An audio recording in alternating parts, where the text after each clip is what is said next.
Hey guys welcome back to my channel. আমি অন্বেষা আজকে আবার আরেকটা নতুন ভিডিও নিয়ে চলে এসেছি।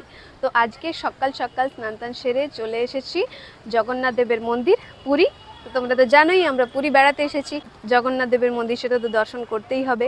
তো তোমরা তো জানোই অনেকে যে এটাই নিয়ম যে ফোন নিয়ে ঢোকা যাবে না ভিতরে। এখানে কাউন্টার আছে, এই যে দেখো সাইডে সাইডে, মানে এই এরিয়াতে ভিডিও করা যাবে কিন্তু মন্দিরের ভিতরে কোনো মোবাইল নিয়ে ঢোকা যাবে না। মোবাইল, জুতো এইসবের জন্য কাউন্টার আছে। তো এখানে টোকেন সিস্টেমে এইসব কিছু রেখে তারপরে ভিতরে যাওয়া যাবে। তো যেটুকু বাইরে থেকে দেখাতে পারবো সেটুকুই তোমাদের সাথে শেয়ার করব। আরও অনেক গল্প আছে সেগুলো শেয়ার করব। তো সেগুলো জানার জন্য ভিডিওটা কিন্তু লাস্ট অবধি দেখতে হবে।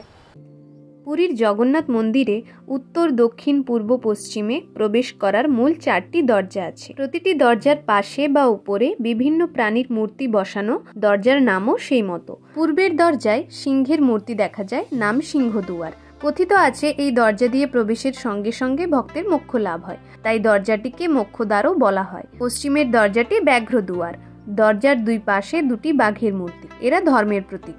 দক্ষিণের দরজা অশ্বদ্বার, এর পাশে অশ্বারোহী দুই মূর্তি দেখা যায়, এরা জগন্নাথ এবং বলরাম। কথিত আছে এই দরজা দিয়ে প্রবেশ করলে কামের অনুভূতি কেটে যায়। আর উত্তরের দরজাটি হস্তিদুয়ার, যদিও এই দরজার মূর্তিগুলি খুব একটা স্পষ্ট নয়। শোনা যায় বিদেশি আক্রমণ এই স্থাপত্য নষ্ট করেছে। প্রতিটি দরজাতেই শিব, বিষ্ণু এবং হনুমানের বিশেষ কিছু রূপ দেখতে পাওয়া যায়। মন্দিরে প্রবেশ করার আগে হাত পা ধুয়ে চেকিং হয়ে যাওয়ার পরে মূল দরজা দিয়ে প্রবেশ করি। তারপরে সেখানে গিয়ে অনেক পান্ডারাই ডাকছিল। আমরা যেহেতু প্রথম গিয়েছি তাই বুঝতে পারছিলাম না, কিন্তু পরে সেখানেই একজন দাদা আমাদের গাইড করে। যখন মন্দিরে ঢুকলাম তখন বলা হয় যে 1 থেকে 1.5 ঘন্টার জন্য দর্শন করা যাবে না, ভেতরের দরজা বন্ধ থাকবে।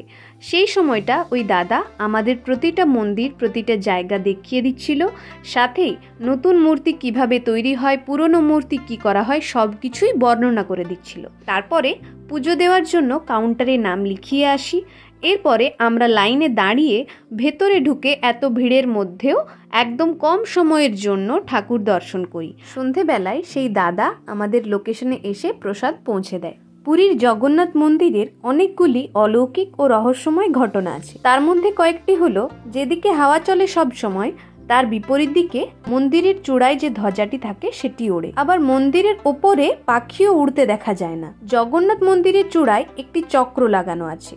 আশ্চর্যজনক বিষয় হলো যে কেউ যে কোনো প্রান্ত থেকে ওই চক্রের দিকে তাকান, মনে হবে চক্রটি তার দিকে ঘোরানো আছে। আরেকটি আশ্চর্যজনক ঘটনা হলো, জগন্নাথ মন্দিরের ভিতর প্রবেশ করলে সমুদ্রের গর্জন, ঢেউয়ের কোনো শব্দ শোনা যায় না। কথিত আছে দেবী সুভদ্রা চেয়েছিলেন মন্দিরের ভিতর নীরবতা বজায় থাকবে, তাই মন্দিরের ভিতর সমুদ্রের শব্দ শোনা যায় না। আবার পুরীর জগন্নাথ মন্দিরের রান্নাঘরকে বিশ্বের বৃহত্তম রান্নাঘর বলা হয়। এই রান্নাঘরে জগন্নাথ দেবের জন্য মহাপ্রসাদ তৈরি করার প্রক্রিয়াও অবাক করা। মাটির তৈরি উনুনে কাঠের আঁচ দিয়ে একটি পাত্রের উপর আরেকটি পাত্র করে পরপর 7টি পাত্র বসিয়ে রান্না করা হয়। প্রথমে উপরের পাত্রের রান্না সেদ্ধ হয়, তারপর এক এক করে নিচের পাত্রগুলির রান্না হয়। মন্দিরে যতই ভক্ত আসুক কখনো প্রসাদ কম পড়ে না। এরকম আরো অনেক রহস্যময় ঘটনা এখানে আছে। যাই হোক, মন্দির চত্বরে ওয়াশরুম আর পানীয় জলের ব্যবস্থা আছে, তাই কারো কোনো অসুবিধাও হয় না।